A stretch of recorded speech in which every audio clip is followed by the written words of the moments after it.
The first news is wife son of American man detained in North Korea back for his release. The wife and son of an 85-year-old American being held in North Korea called for his release Monday, saying they need him back at the head of the table for Thanksgiving. Mary Newman of Palo Alto, California, was pulled off a plane in Pyongyang. He has been detained ever since. His wife Lee said she would like to remain authority in North Korea that Newman has been held for 30 days. We need to have Murray back at the head of the table for the holidays, and we ask respectfully for them to release him and let him come here, she told CNN's Wolf Bilder.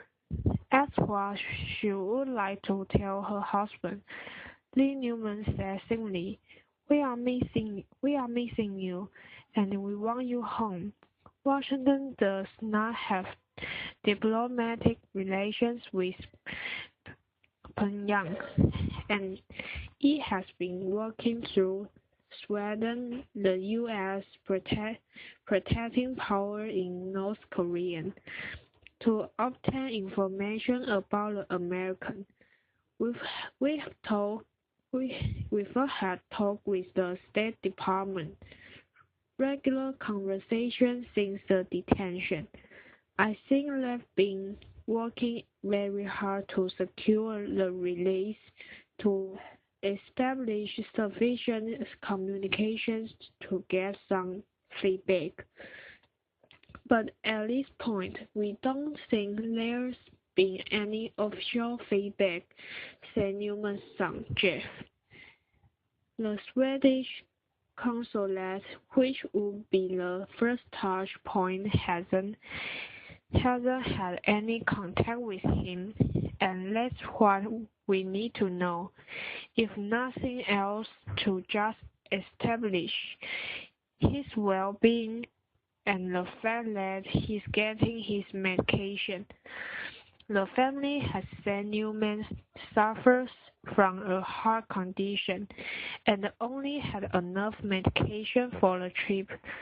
They have sent package of medication but do not know whether he has received them. Newman, a Korea War veteran and a retired financial consultant, was last seen aboard a flight from Pyongyang to Beijing just minutes before the plane was to depart. He was removed from the flight by North Korean authorities. According to his family, he had been on a 10-day organized private tour of North Korea. From phone calls and a postcard he sent, the trip was going well, and there was no indication of any kind of problem, his son said. We just want nothing more than to have this misunderstanding put behind us, Jeff Newman told Blazer. The right thing to do would be to put him on a plane and let him come back and join his family that loves him and misses him in California. Newman is one of 2 American citizens being held in North Korea. The other one, Kenneth Bell, was arrested in November 2012 and sentenced in May to 15 years of hard labor. The North Korean government has said he was found guilty of hostile acts and attempts to topple the government. North Korea has not politically said why is holding Newman. Among the possibilities is his military service. He served as an army infantry officer during the Korean War, which saw North Korea fight South Korea, the United States and the United Nations between 1915 and 1953. An armistice signed in 1953 ended the 3-year war between North Korea and South Korea. The two sides technically remained at war. His time that he spent in the service was an important part of his life as a young man, and he was, I think, trying to put closure on that, said Newman's wife. He always has had an interest in the war, a respect for the Korean people, and he was looking forward to this as an opportunity to see the country. For whatever opportunity, he might have to see the people, and to come back with a sense of comfort on having completed the circle. It's also possible North Korean authorities mistook him for another Mary Newman, a Korean War veteran awarded the Silver Star for valor in combat. North Korean authorities are known to routinely run background checks on foreigners, travel agents warn potential visitors. News of the detention came as talks were underway between the United States and China, North Korea's closest ally, about reviving negotiations to dismantle Pyongyang's nuclear program. The timing raises questions about whether North Korea plans to use Newman as a bargaining chip in the negotiations, a move the West has previously accused it of using to try to gain concessions from negotiations. The next one is Thai anti-government protesters target more ministries. Thousands of anti-government demonstrators kept pressure on the Thai government Wednesday by surrounding more offshore buildings. Amid the highest tensions the country has been seeing steadily unrest 3 years ago. The protesters in Bangkok continue to occupy the Finance Ministry building, which they stormed Monday and turned into their secondary command center. They plan to send groups to a range of other ministries and government offices around the capital Wednesday, said Akana Poffen, a spokesman for the protesters. Their objectives include the public health, labor, industry, social development, and science ministries, as well as a government complex that houses multiple agencies, notably the Department of Special Investigation.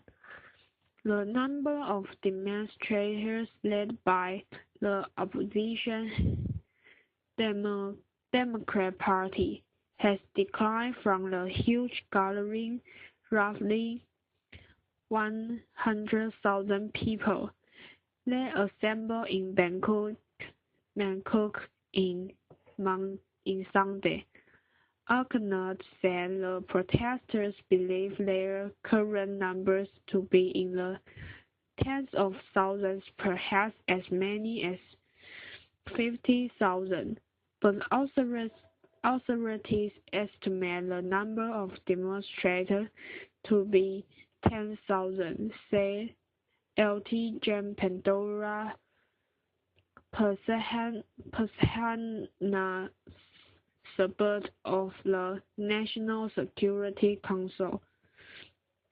Certain sections of some roads in Bangkok have been shut down because of the number of protesters camping out and spilling into the street. Parado said. Amid the tensions on the street, Prime Minister Yingluck Shinawatra faces a no-confidence motion in Parliament put forward by the opposition as it tries to unseat the government through legal means. A vote is currently scheduled for Thursday, but the opposition's chance of success appear slim as Yingluck's party has a majority. Protesters are calling for an end to the government of Yingluck, sister of former Premier Thaksin Shinawatra, the telecommunication tycoon who was ousted in a 2006 coup. Critics of the Thai Prime Minister accuse her of being a puppet of her older brother Thaksin, a deeply polarizing figure who was removed from power by the military when in New York in 2006. He was since lived in exile, except for a brief return in 2008, and was convicted by Thai courts for corruption and sentenced in absentia to 2 years in prison later that year. More than 3 weeks of anti-government protests led by the Democrat Party rose to a crescendo with the big demonstration Sunday. The protesters have since taken their rallies directly to government offices, TV networks, and military installations. At various points during the past few days, demonstrators have surrounded the Foreign Ministry as well as the Agriculture and Interior Ministries. Yingluck has said authorities will absolutely not use violence to disperse the demonstrators, but the situation is delicate after Thai police issued an arrest warrant against protest leader Sursat Thongsuban. President of the National Security Council said Wednesday that authorities are sticking with negotiations and trying to persuade Sursat to hand himself in. Authorities have extended the area around Bangkok, where police are enforcing an internal security law that restricts gatherings by demonstrators. The current protesters have reanimated the tensions along Thailand's political fault lines, tasking Sumatra's mostly rural support base on one side, the Bangkok's best elite and middle classes on the other. The same division led the country wrecked with turbulence for 4 years after the 2006 coup, culminating in a 2010 army crackdown on Tuscan supporters that left more than 90 dead. The current protests are in response to a government-backed amnesty bill that could have extended a pardon to Tuscan Shinawatra and opened the door for his return to Thailand.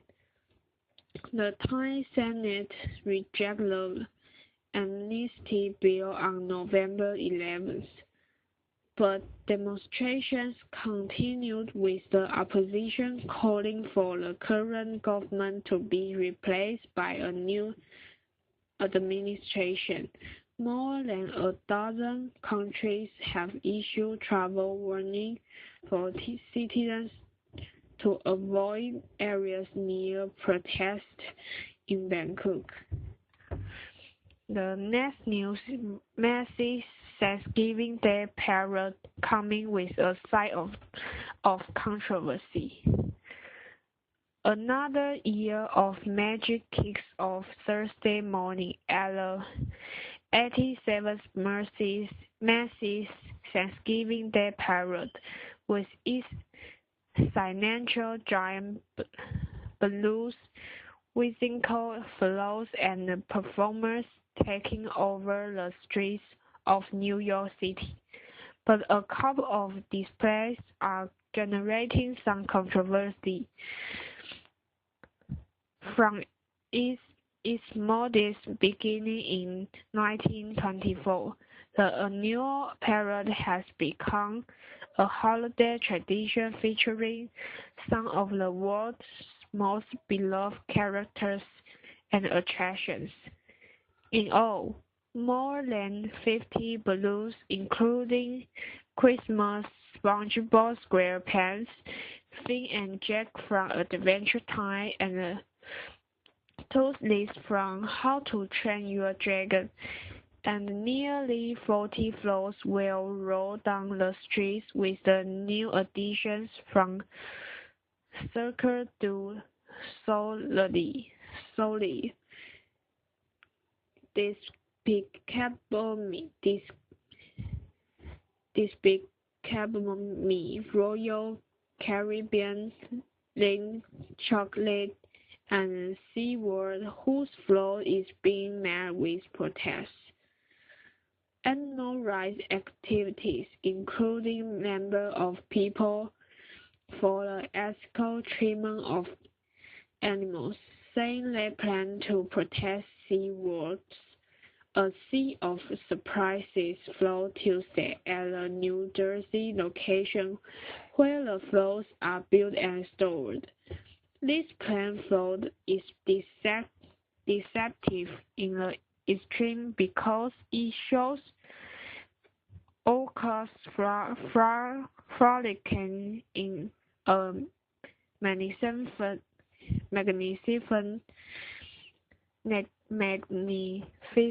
sea alongside their families when really we all know now the SeaWorld deprived orcas of all these things. Ashley Byrne, a spokeswoman of PETA, told CNN. The documentary Blackfish, which recently aired on CNN, examines the safety and ethics ethics of keeping killer while in captivity. The film profiled Tilken, the whale that killed a trainer at SeaWorld in 2010. PETA has released an online petition asking that the SeaWorld float be removed from the parade. According to Biden, more than 80,000 people have already signed in. As far as what happens the day of the parade, it remains to be seen, Biden said. PETA is also connected to a flow controversy involving rocker John Jett. John Jett, the Black Hearts, was scheduled to sing a stop at South Dakota tourism float, but the band was removed from the float after protests led Jett, a vegetarian and PETA advocate, was representing the state where cattle are important to the economy. Farming and ranching are primarily drivers of South Dakota's economy. Many livestock producers expressed concern about whether John Jett was an appropriate representative for an agriculturally oriented state like South Dakota. Jody Anderson of the South Dakota Cattlemen's Association told CNN, "It's unclear on what float John Jett and the Black Hearts will perform Thursday. I've decided to switch from South Dakota to another float because people's political agendas were getting in the way of what should be a purely entertainment-driven event," Jett said in a statement this month. "I will remain focused on entertaining the millions of people watching, who will be celebrating a great American tradition." In the past, many INC have avoided controversy at the parade. The parade has never taken on promoting or otherwise engage in social commentary, political debates, or other forms of advocacy, no matter how worthy a spokesperson for Massey INC said in a statement. Its mission has always been about entertaining millions of families and spectators. More than 3.5 million people are expected to line the parade route. Another 15 million are expected to watch. More than 1,600 cheerleaders, 11 march bands, and 900 clowns from home, Jimmy Fallon and the Roots, the Google Dolls, Gavin DeGrom, and Fall Out Boy are among the scheduled performers.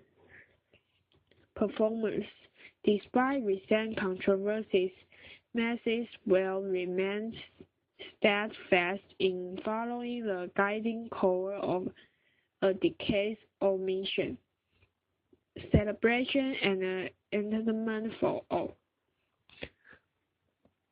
The next news is Brazil hit by World Cup stadium death.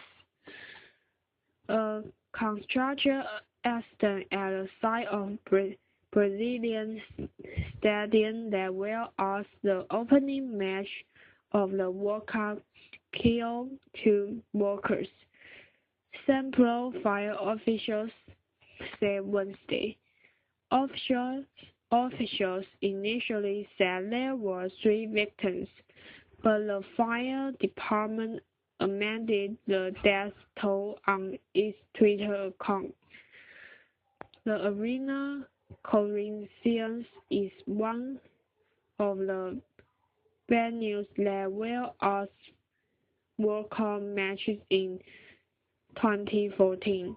A crane was hoisting a part of the metal roof when it collapsed, causing the piece to fall, partially damaging the building, according to a statement released by the construction company. Outbreak infrastructure. It was a procedure that had been carried out many times at the construction site without incident, including the installation a week ago of a piece of roof of the same proportions. The company said the stadium is to be the home of Sport Club Concia Paulista. The club's directors issued a statement expressing sadness over incident.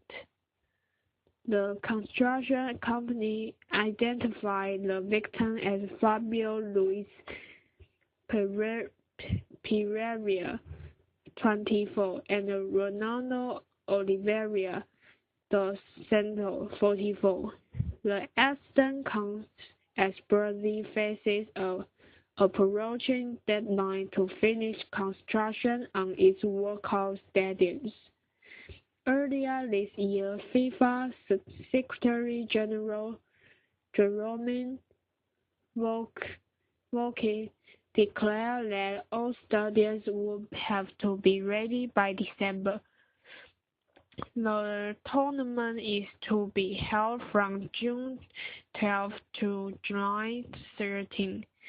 In August, Brazil's Sport Minister Aldo Rebelo relayed concerns over delay at 5 of the stadiums being built.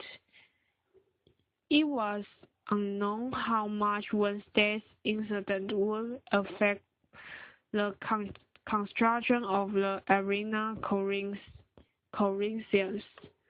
The state-run Agência Brasil news agency reported that about a third of the stadium will be closed as officials investigate the accident.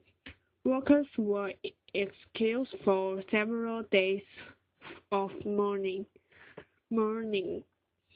We are less concerned with timelines. Andres Sanchez, the former president of Corinthians, told reporters, according to Agência Brasil, we are concerned about satisfying you and attending to the victims' families. Brazil suffered a setback last month when a judge ordered the suspension of construction at another arts venue due to safety concerns. The judge stopped work at Arena da Baixada in the city of Curitiba over concerns that workers were in danger of being buried, run off, falling from heights, and being hit by materials, among other serious risks. preparation for the World Cup have been controversial in Brazil. Protesters are outraged at what they consider lavish spending on the World Cup as well as the 2016 Olympic Games. They have also been critical of the lack of investment in public services, schools, hospitals, and transportation. They led thousands to march earlier this year on the streets across the country. The last news is Jennifer Lawrence's death and drinking on Catching Fire set. Jennifer Lawrence's hair has had a drastic makeover, but the actress herself is as frank as ever. The actress participated in a few fan events on Wednesday, including a Google Plus hangout with her Hunger Games co-star Josh Hutcherson and Liam Hemsworth, a Yahoo fireside chat, along with Hunger Games Catching Fire director Francis Lawrence, and another Facebook Q&A along with the whole crew. One persistent question, of course, was what prompted Lawrence's big trap. I cut it earlier and it grew to that awkward growth length and I keep putting it back in a bun. And I was like, well, I don't want to do this, so I just cut it off. It couldn't get any uglier, she joked with the audience at Yahoo. This isn't how Katniss going to look in the next movie. Don't worry, I'm wearing a wig. It was evident from Lawrence's interaction with her customers that would develop a familial bond, and like a lot of siblings, that bond has included accidental injuries. As Hutcherson said during Google Plus hangout, Lawrence once nearly knocked him out. When we were filming the first movie, The Hunger Games, in North Carolina, we were goofing around and all of a sudden she does a textbook roundhouse kick right to my temple, her recalled. I keep consciousness and we kind of laughed about it and I walked away. I went to the medic and I had a mild concussion. Lawrence, who'd been profusely apologized for kicking Hutcherson